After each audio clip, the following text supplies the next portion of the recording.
Hi folks, Dallas here with Privateer Press. Last time, we laid down a baneful base with the Cryx Bane. Today, we'll bring in some distressed metal with the Blighted Gold. So let's get started.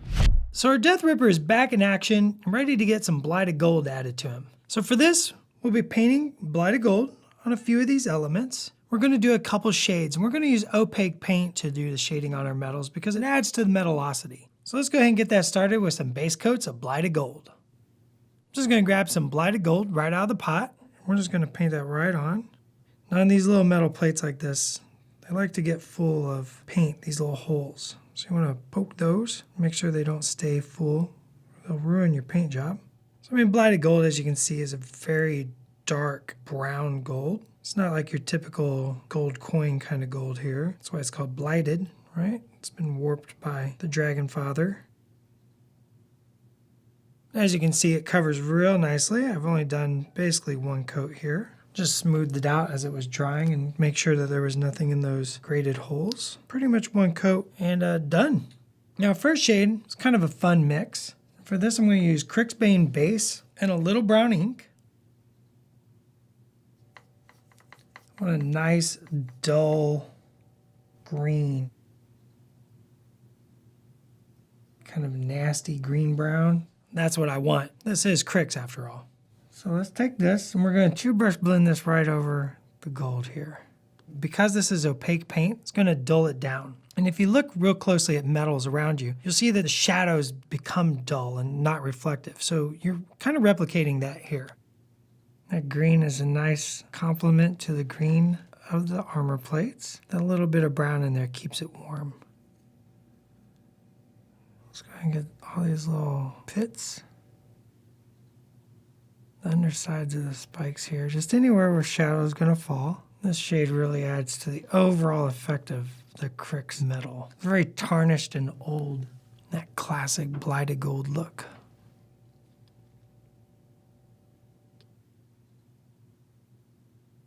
And you can blend out, get that transition.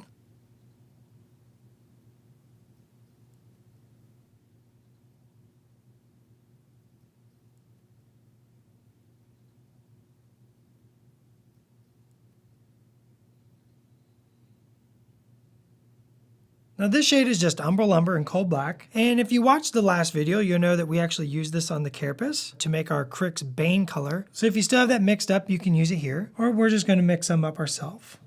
Show how that's done. So I'm just going to grab some Umber Lumber, some Coal Black. This is a little heavy on the umber side. You want it to be more brown than blue. 2 to 1 is pretty darn close there. This feels really good. I like that color. See how much darker it is? So we're just going to put this in our deep shadows. Just start darkening up our metal here. Get a little blend. With our previous color, it was partially ink, so there was some translucency to it. With this, it's pure opaque, so this is going to really push down the shine on this.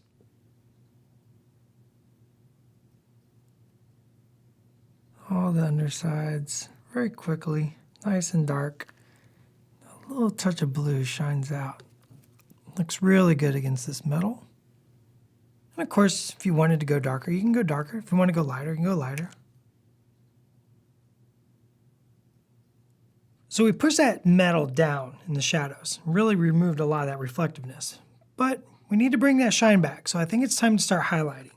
And for that, we're just going to use some brass balls. I'm going to pull this straight out the pot. We're just going to use the edge of the brush. There's that top edge, like so. The top of the spikes. And give that a little bit of a blend there. As you spread that out over that opaque paint, you get a nice metal effect. Down here where the light's going to catch that lip. Put that little blend in there.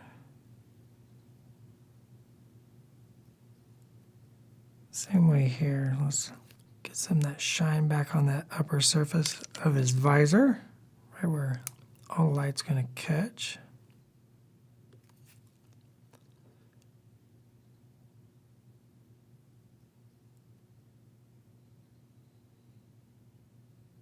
And the undersides of each each of these little holes where that light's catching. Don't forget that little rivet right there. That's going to catch a little touch of light.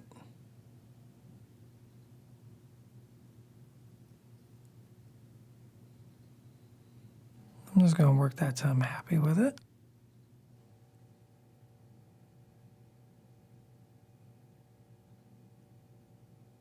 So we brought a lot of that metal back with that easy step.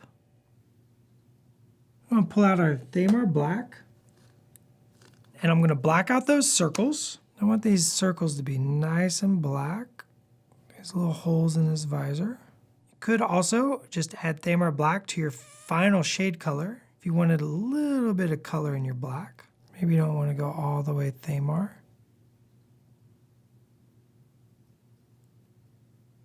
For a final highlight, I'm going to mix brass balls and radiant platinum. I'm just going to get a nice white gold. I'm going to apply this to just the very edge of things, like maybe just the tips of the spikes. Just that little hint right here on that lip, right where the light's going to catch the hottest. I'm not going to overdo this step, just be real selective.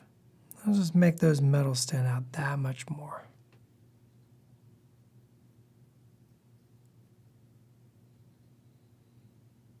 Maybe a little line to show some light reflecting.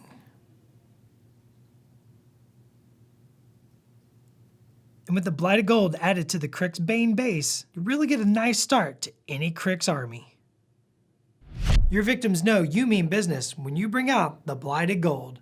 Thanks for watching. Be sure to subscribe for more videos and check out the links below for more in this series and additional information on the P3 Hobby line.